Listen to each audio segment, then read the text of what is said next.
Fíjese que yo veo que el espíritu trabaja también de una manera muy, como siempre lo he dicho, de una manera extraña. A veces el espíritu, no me acuerdo quién fue el que dijo que el espíritu a veces no está dispuesto. No me recuerdo muy bien en este momento. Pero el espíritu trabaja en armonía. Incluso he visto en muchas ocasiones que a veces a mí me pasa, en cierto sentido, de que tengo que hacer algo, o sea, tengo que ir a cierto lugar a visitar cierta persona, pero a veces pasa algo que no me deja ir. Yo siento que en ese momento es como que me está diciendo, no, en este momento no, no vayas. Y en otro momento. Y cuando se da el momento de hablar con esta persona, yo veo que la persona está más dispuesta que cuando yo pensé que podría encontrarla dispuesta. O sea, está más libre, más atenta a escuchar lo que se le va a decir. Entonces el espíritu sabe, o sea, sabe el momento, la hora exacta en que la otra persona va a estar dispuesta para escuchar. Vamos a ver un ejemplo, disculpa, un ejemplo de eso mismo que estás diciendo. En un momento, Jesús les dice a sus discípulos que miren que los campos están listos y la mies está madura. Y los discípulos van y predican y muchos se convierten y ellos se gozan. Es porque ya esas personas ya estaban listas, solamente le hacía falta que se le fuera y se le predicara para que ellos aceptaran a Cristo, porque ya el Espíritu estaba haciendo el trabajo. Exacto. Pero vemos algo parecido aquí. Es decir, el Espíritu, así como Jesús, les dice, ok, ahora vayan y prediquen aquí. Y aquí es que deben de llevar el mensaje por X o Y razón, no tiene que ser por la razón que nosotros pensamos, ¿verdad? Vemos aquí como el Espíritu ahora está haciendo exactamente lo mismo que hacía Jesús. Les está diciendo dónde ir y cuándo ir y a quién predicar. No sé si te fijas, porque yo siempre veo que cuando nosotros hablamos, por ejemplo, tú hablas directamente de Jesús y yo hablo mucho de Jesús por el Espíritu cuando hablamos de esta cosa. Pero es porque yo he notado, esto es lo que he visto, que la misma actitud de Jesús es la misma actitud del Espíritu, que es su Espíritu, y es la misma forma de operar. Es lo que yo por lo menos he podido notar. He visto muchas personas que dicen como que el Espíritu Santo tiene una personalidad y Jesús tiene otra personalidad y el Padre tiene otra personalidad. Eso es algo que se enseña, pero yo no lo he visto. O sea, es algo que se enseñan, es algo que a mí me enseñaron, que yo incluso lo repetía. Pero en la experiencia yo he visto todo lo contrario. Lo que yo veo es esto, que lo mismo que hacía Jesús, de la misma manera, lo hace el Espíritu. No sé si me entiendes. Ahora, yo quería ir porque con lo de Pedro, vamos al primer texto que se leyó de segunda de Pedro, y es donde está la cuestión de la palabra profética más perfecta. Y quiero ver qué dice, eso es en el verso 19, ¿verdad? Dice, tenemos también la palabra profética más segura, a la cual hacéis bien en estar atentos como a una antorcha que alumbra en lugar oscuro, ¿verdad? Que alumbra, o sea, que hace ver lo que no se ve, hasta que el día esclarezca y el lucero de la mañana salga en vuestros corazones. Entendiendo primero esto, que ninguna profecía de escritura es de interpretación privada. Esto de la interpretación privada vamos a ver ahora. Y dice, porque nunca la profecía fue traída por voluntad humana, sino que los santos hombres de Dios hablaron siendo inspirados por el Espíritu Santo. Entonces, cuando yo leía esto, yo me preguntaba a qué se refiere, que es la pregunta que tenemos aquí, con la palabra profética segura. ¿A qué palabra profética que se refiere? Lo que veo es que cuando él termina el texto, lo que está diciendo es que esa palabra profética de la que está hablando no viene por voluntad de hombre, sino que viene por el Espíritu Santo. Amén. Sí. Luego habla en el segundo capítulo, que es la continuación en realidad, habla que nos da la advertencia de que también hay falsos profetas. Nos dice, pero hubo también en el tiempo pasado, ¿verdad?, falsos profetas entre el pueblo, como habrá entre vosotros falsos maestros, que inducirán encubiertamente herejías destructoras y aún negarán al Señor que los rescató, atrayendo sobre sí mismos destrucción repentina. Entonces aquí Pedro nos advierte sobre que la verdad, eso es lo que yo, por lo menos lo que yo entiendo, la verdad profética viene por el Espíritu, ¿verdad? Presente, es presente porque el Espíritu está presente ahora. No lo estoy usando en el mismo término como se usa en la denominación adventista, sino porque es el Espíritu, es Dios vivo ahora, a eso que me refiero. Pero tenemos que tener cuidado porque también hay otros espíritus, también hubieron en el pasado falsos profetas y van a haber también falsos maestros. Bien, esto me lleva entonces a Juan, que hace mucho hincapié en esto. Juan hace mucho hincapié en enseñarnos a ver la diferencia. O sea, veo que Juan hace un ejercicio pedagógico repetitivo en sus cartas, las cartas de Juan, hace un ejercicio pedagógico repetitivo diciéndonos cuál es la diferencia entre lo que viene del Espíritu de Dios y lo que viene del Espíritu del Anticristo. ¿Cuál es la diferencia entre lo que viene del Espíritu de verdad y lo que viene del Espíritu de mentira? Y nos lo repite, nos lo repite, nos lo repite, nos lo repite. Y obviamente nos habla del testimonio de Jesucristo. En primer lugar, o sea, ¿cómo sabemos que por el testimonio de Jesucristo? Luego nos habla del amor. Y Juan siempre nos habla en positivo y en negativo. Nos dice, el que ama, por poner un ejemplo, el que ama ha conocido a Dios.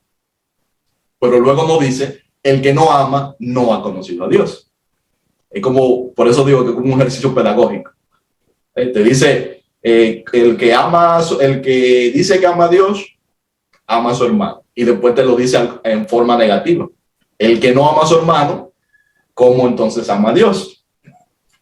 ¿Ves? Entonces, Juan siempre está haciendo esto. Entonces, yo veo de estas enseñanzas diferentes de los apóstoles, de esta advertencia de Pedro, enseñanza por un lado y advertencia por el otro, de que realmente nosotros deberíamos de ser un poco diligentes en aprender estas cosas. Primero, a tener la dirección del Espíritu. Porque el Evangelio comenzó por orden de Cristo, pero la orden de Cristo fue que siguiéramos a su Espíritu.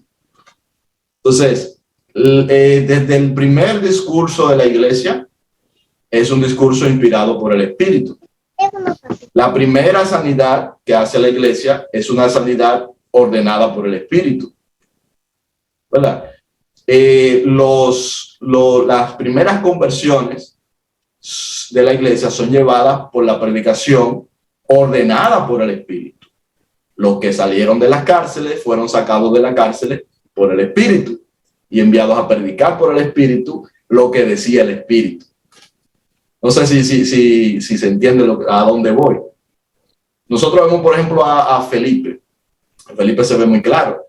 Felipe es llevado constantemente por el Espíritu a que haga esto, que haga aquello, que haga lo otro. Pero la persona que él evangeliza, detrás vienen Juan y Pedro, ¿verdad?, para imponerle las manos para que sean bautizados en el Espíritu.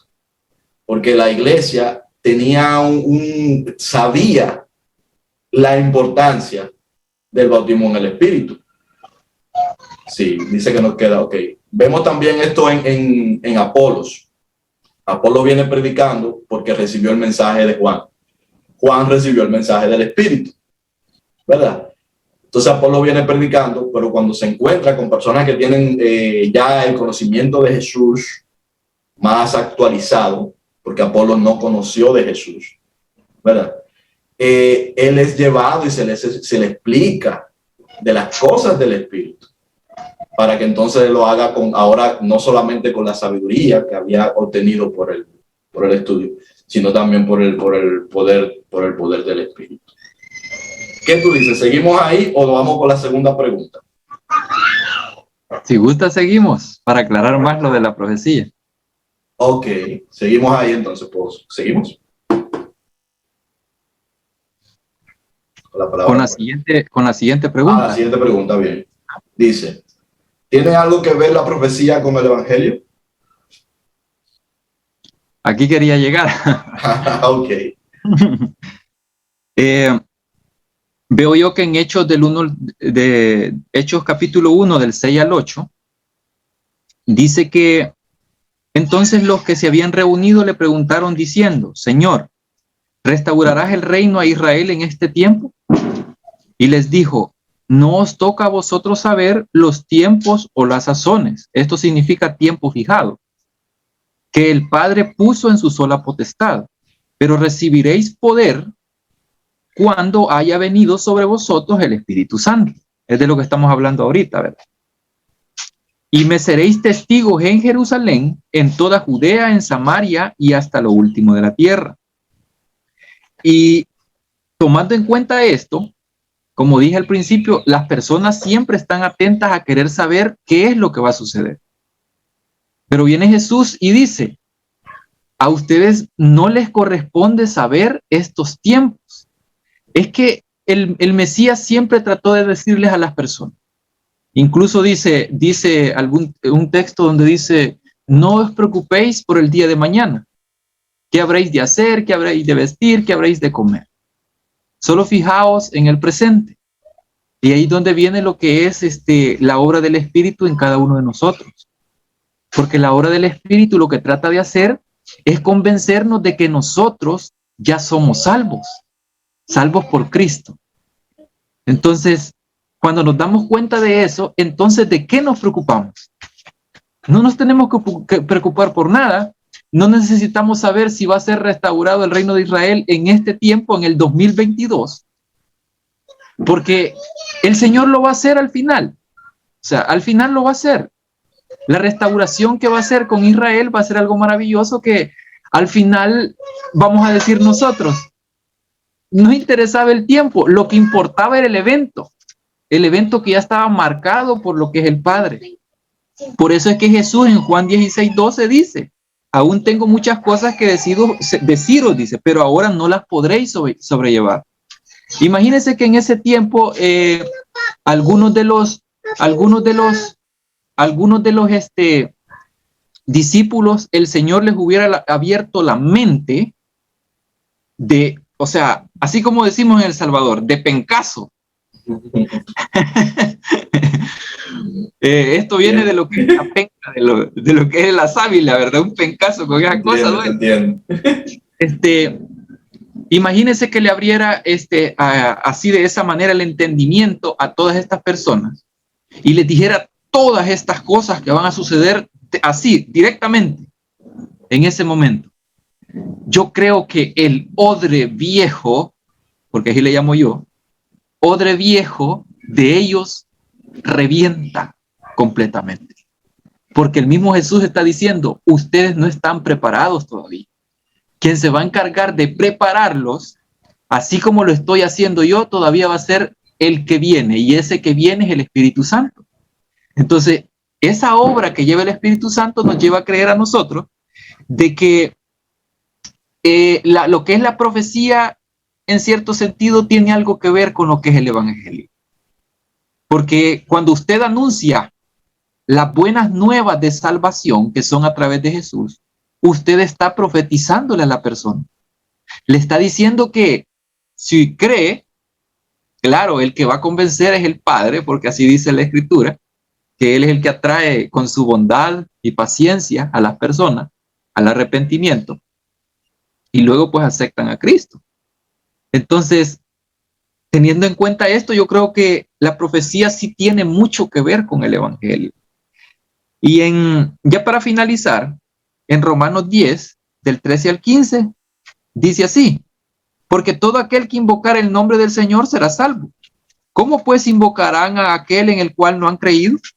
¿Y cómo creerán en aquel de quien no han oído? ¿Y cómo oirán sin haber quien les predique? ¿Y cómo predicarán si no fueran enviados, como está escrito? Cuán hermosos son los pies de los que anuncian la paz, de los que anuncian buenas nuevas. Este texto que leí al final, que es el versículo 15, debería de memorizárselo a aquella persona que en vez de anunciar la paz, las buenas nuevas de salvación, que son profecía pura de parte del Espíritu, debería de aprenderse de memoria este versículo para no tirar al fuego a las personas cuando está predicando en un lugar público. Porque eso no es anunciar el Evangelio.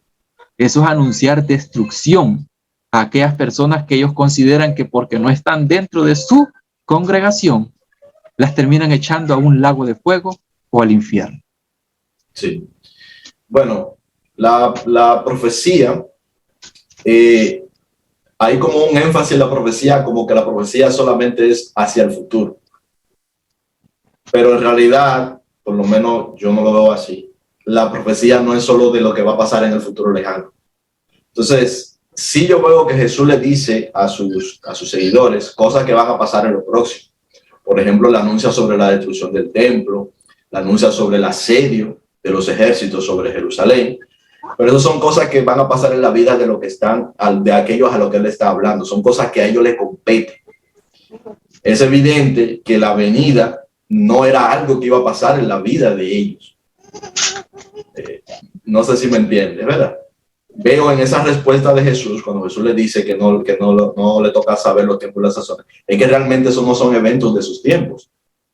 Sin embargo, lo que sí él les dice es que lo van a perseguir, que lo van a llevar que lo van a echar de las sinagogas, que unos van a ser encarcelados, que unos se van a denunciar los unos a los otros, que Jerusalén será rodeado de ejércitos, y les dice qué hacer cuando Jerusalén sea rodeado de ejércitos: váyanse, porque habrá destrucción, ¿verdad?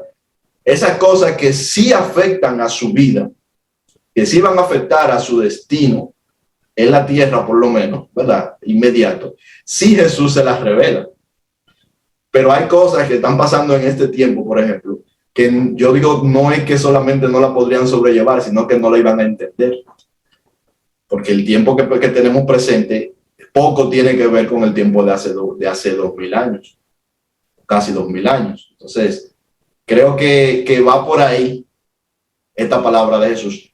Claro, aunque la restauración, o mejor dicho, la venida, no la restauración, sino la venida, porque de alguna manera ya Israel se restauró, pero lo importante es la venida, ¿verdad?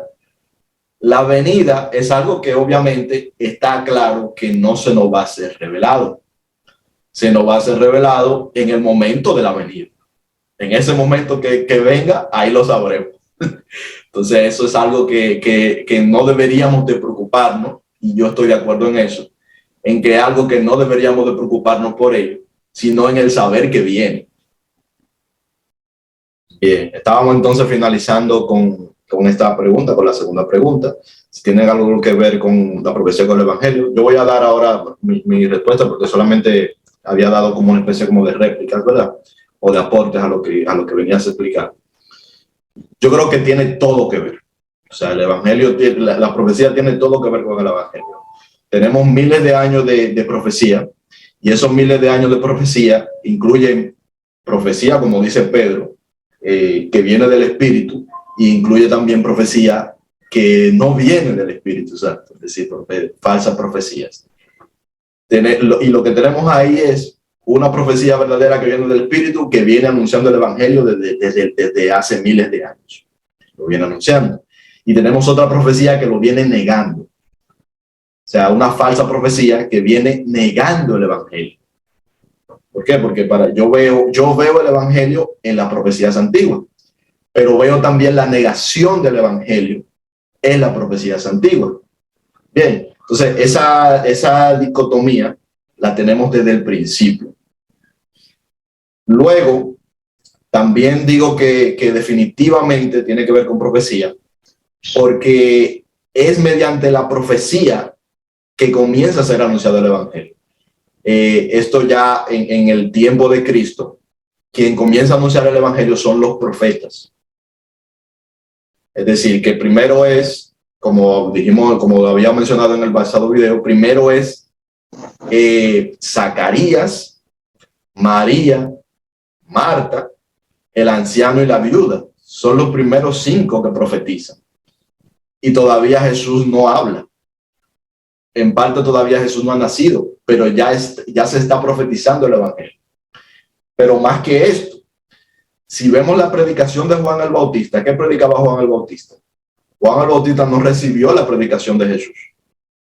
Era profeta, pero él anunciaba el perdón de pecados mediante el arrepentimiento. Y predicaba que venía uno al que había que seguir, que era el que bautizaba con fuego, con el Espíritu. Pero esto él lo predicaba incluso antes de que éste viniera y se presentara, antes de que Jesús iniciara su ministerio. De manera que el evangelio comenzó a ser predicado, todo enfocado siempre en Jesús, pero no por Jesús, sino por los profetas. Bien, luego, cuando Jesús nos da como iglesia su espíritu, nos hace alusión, y los apóstoles en este caso hacen alusión a la profecía de Joel, que nos dice que vuestros hijos profetizarán, vuestros ancianos verán visiones, ¿verdad? Etcétera, etcétera, etcétera. ¿Qué es lo que exactamente sucede?